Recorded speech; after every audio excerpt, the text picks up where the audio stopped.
Welcome back, everyone. This is Bevan with Tried and True EDC. Today, we're going to be taking a look at the Monterey Bay Knives Wolverine. Before we jump in, let's talk about the packaging and what you can expect when you buy one of these. So you got a nice little taco pouch with MBK embroidered on it. Comes with a microfiber cloth, also with their logo and name. This is the baggie that the knife came in. And then you get an extra set of hardware that includes an extra set of bearings. So Monterey Bay Knives is a joint venture between Ray Laconico, the custom knife maker, and Sanford Owen. I've spoken with Sanford once on the phone. He's a very pleasant guy to chat with. I'm actually from Santa Cruz, so I would love to take a trip up to Monterey and visit him one of these days. All right, let's talk about the blade. So the blade shape is very reminiscent of a arrowhead. At least that's how I see it. It's kind of like a modified spare point blade. Very sterile outside of the MBK logo right there. It's got a very sterile blade, which I love. It's got your thumb hole right there. Fuller. Very nice. It is an S90V steel, and the hardness that they stated on their website is from 62 to 63 HRC. Now, when I Googled what the optimal hardness is for S90V, it brought up between 59 to 61. So at 60 to 63, you're probably getting a better edge retention overall. However, you may be sacrificing some toughness at the same time. Now, this is a subtle hollow grind. And the reason why I say it's subtle because, well, for one, you can just tell it's not very deep by any means. However, you know it's a hollow grind because from the plunge line as it transitions to the primary bevel, that's where you can feel it as it becomes a hollow grind right there. It's going to lend to nicely thin behind the edge. Beautiful. It's got jimping right here for your thumb. Very subtle, so at least you know that you won't be tearing up your thumbs as you rest it right there. Let's see if this is sharp, huh? All right.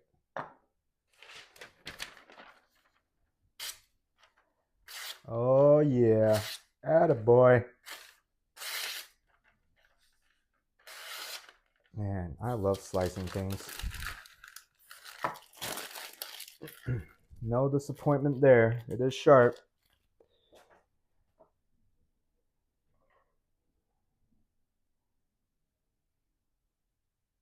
Let's talk about the handle. Full titanium, both sides. It's got stainless steel hardware for the pivot pin and the pivot screw. And then it's got a couple standoffs in the back. It is an inset liner lock, so it is cut out on this side of the titanium handle so that it sits in there. And then if you look closely, probably right there, you can see those little holes, and that just helps lighten up the entire weight of the knife.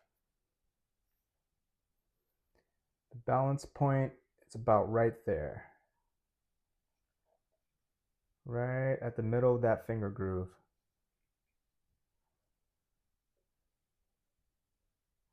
Let's do a quick size comparison. You got the full-size Benchmade bug out on the bottom, and the Spyderco Paramilitary 2 on top. So it is the smaller of the three, the Wolverine. But in terms of cutting edge, it's very similar to the bug out, maybe shy by 1/8 of an inch.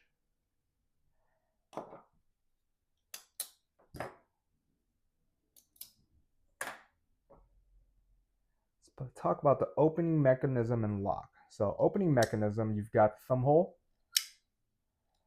Very easy to open. You can also front flip it.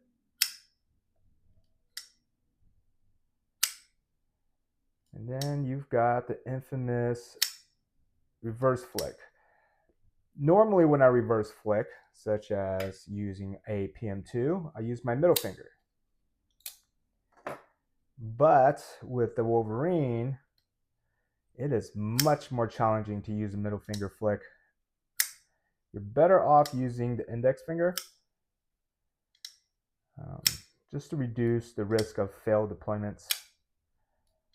I mean, in all honesty, you're better off just thumb rolling this thing out. So to lock up, as you can see, it's about 50%. Yeah. It's using that liner lock. Now, I do wish, I don't wish.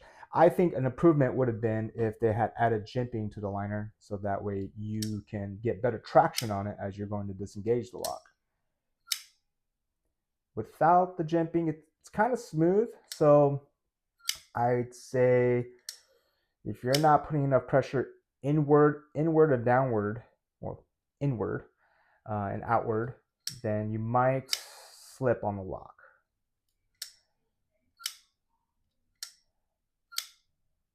But it's fine. Just a little smooth.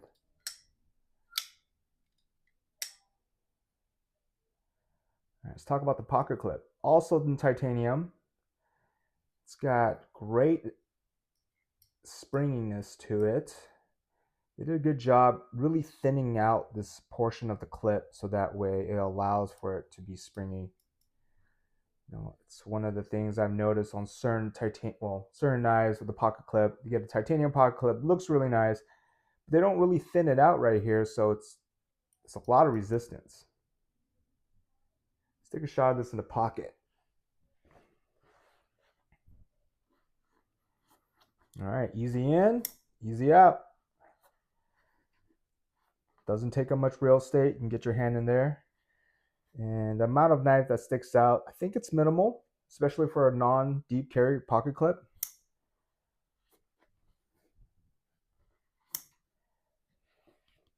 All right, let's talk about the ergonomics. So using the finger groove without this choil right here, I am, with medium-sized hands, able to get 4-finger grip on it. And it's comfortable. They did a good job with the milling and the contouring of the pocket clip, so it doesn't really present any hot spots in the hand. However, if you want a little more control, you can choke up to the finger choil. And I love how they transition it into the handle. They did a really good job, I think. Very comfortable. With the finger choil, yeah, no, the pocket clip's good. No hot spots. Not in my hand.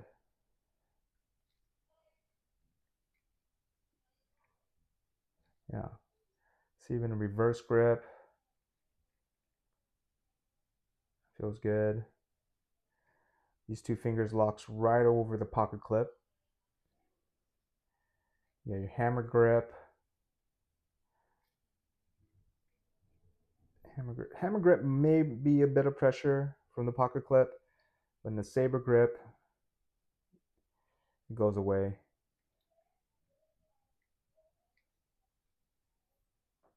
So it's comfortable in hand.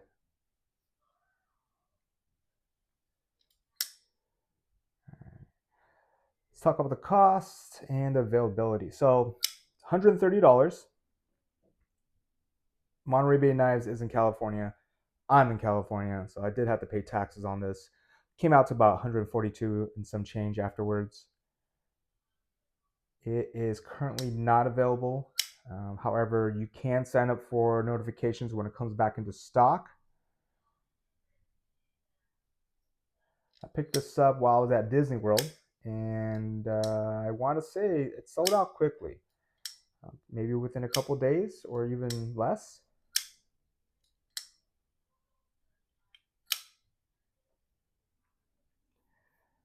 So is it worth it? You know, for premium materials, you're talking about titanium handle, you're talking about S90V steel, $130. I think you're getting a good value. You're getting a good value. This is manufactured overseas in China, but you do have Ray Laconico's design. touched on all the different components of this knife. It's comfortable. It's got a razor sharp edge right now on it. Very unique blade shape. Multiple deployment methods.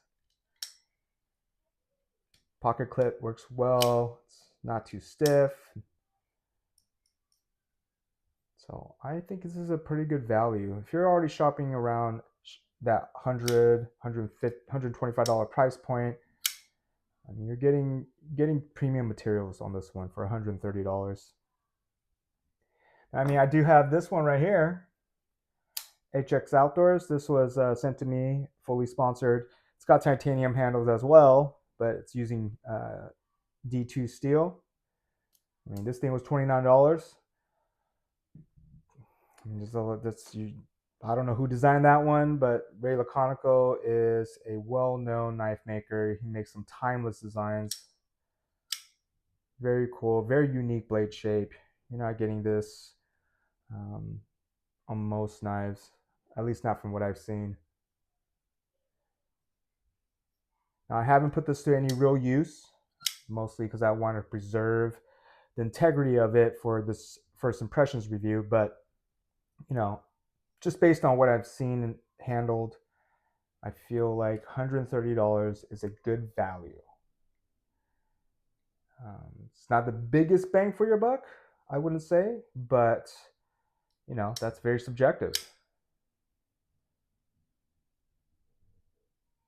I'll throw a bunch of information in the description, so check that out if you get a chance. Give you some links. I really like it so far.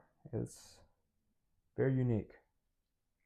At first I was thinking it was too small, but the more I handle it, it's good.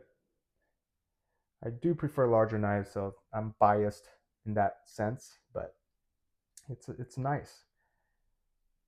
It's a 3-inch cutting edge, 3.5-inch blade.